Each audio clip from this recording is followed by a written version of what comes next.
Friends, welcome to our channel. Karthika Deepam serial next ఎపిసోడ్లో ఏం జరగబోతోందో ఈ వీడియోలో చూసి తెలుసుకుందాం. ఇక దీప జీవితం అంతా జైల్లోనే బావా అని అన్న జ్యోత్స్న. అసలేం జరిగింది అని తెలుసుకోవడానికి ఈ వీడియోని స్కిప్ చేయకుండా ఎండ్ వరకు చూసేయండి.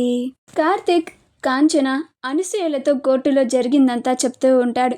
ఆ తరువాత శౌర్య ఏడ్చుకుంటూ కార్తీక్ దగ్గరకు వచ్చి, అమ్మేది నాన్న, అమ్మని తీసుకొస్తానని మాట ఇచ్చావు కదా, మరి ఇప్పుడు అమ్మని తీసుకురాకుండా ఇంటికి వచ్చావేంటి అని కార్తీక్ని నిలదీస్తూ ఉంటుంది. అప్పుడు కార్తీక్, నీకు ఈ నాన్న అంటే నమ్మకం ఉంది కదమ్మా, నన్ను నమ్ము, వచ్చే బుధవారం అమ్మ ఖచ్చితంగా వస్తుంది, నీకు ఈ నాన్న మాట ఇస్తున్నాడు అని అంటాడు. అప్పుడు శౌర్య ఏడ్చుకుంటూ లోపలికి వెళ్ళిపోతుంది. అప్పుడు కాంచన, ఏ నమ్మకంతో ఆ పసిదానికి నువ్వు దీపని ఇంటికి తీసుకొస్తానని మాట ఇచ్చావురా అని అంటుంది. అప్పుడు కార్తీక్, నా భార్య మీద ఉన్న నమ్మకంతో అమ్మ అని అంటాడు.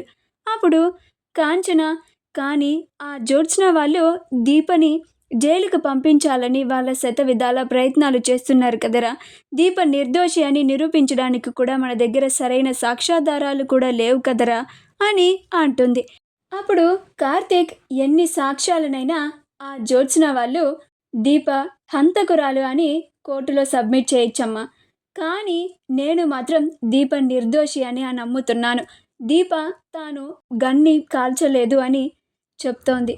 నాకు దీప మీద పూర్తి నమ్మకం ఉందమ్మా, అందుకనే దీప చేతిలో ఉన్న గన్నులో నుంచి ఆ బుల్లెట్ వచ్చి ఉండదు అని నా నమ్మకం. ఇది ఆ ఫారెన్సిక్ రిపోర్ట్స్లోనే తేలుతుంది అని అంటాడు. అప్పుడే జ్యోత్స్న అక్కడికి వస్తుంది. అప్పుడు కార్తీక్, కాంచన, అనసూయలు జ్యోత్స్నని చూసి ఆశ్చర్యపోతారు. ఇదేంటి ఇక్కడికి వచ్చింది అన్నట్లుగా చూస్తూ ఉంటారు. అప్పుడు జ్యోత్స్న అక్కడికి వచ్చి, హాయ్ బావా, హాయ్ అత్త అని అంటుంది. అప్పుడు కార్తీక్, మళ్ళీ ఎందుకు వచ్చావు ఇక్కడికి, ఇంకా ఏం ఘనకార్యం చేయడానికి వచ్చావు అని అంటాడు. అప్పుడు కాంచన జ్యోత్స్నని చూసి తన మొహాన్ని పక్కకి తిప్పుకుంటుంది. అప్పుడు జ్యోత్స్న, ఏంటత్తా, నేను వచ్చానని చూసి కూడా మొహాన్ని తిప్పుకుంటున్నావు, అంత కానిదాన్నైపోయానా అని అంటుంది.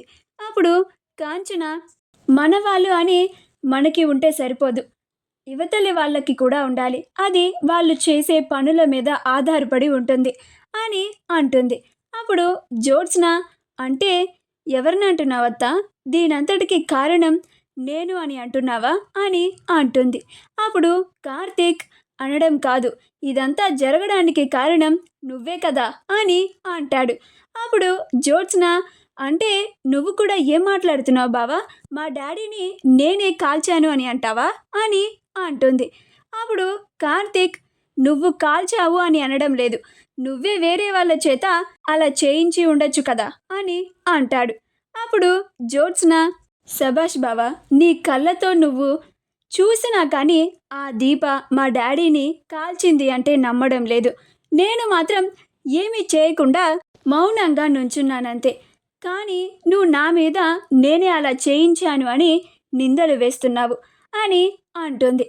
అప్పుడు కార్తీక్ మౌనంగా ఉంటాడు. అప్పుడు జ్యోత్స్న, మీరెన్నైనా చెప్పండి, దీప మా డాడీని కాల్చింది, ఇక ఆ దీప ఈ కేసు నుండి అస్సలు తప్పించుకోలేదు, తన జీవితం మొత్తం ఇక జైల్లోనే అని అంటుంది. మా వీడియో కనుక మీకు నచ్చినట్లయితే లైక్ చేయండి, షేర్ చేయండి, మా ఛానల్ని సబ్స్క్రైబ్ చేసుకోండి, పక్కనే ఉన్న బెల్ ఐకాన్ని క్లిక్ చేయడం మాత్రం మర్చిపోకండి.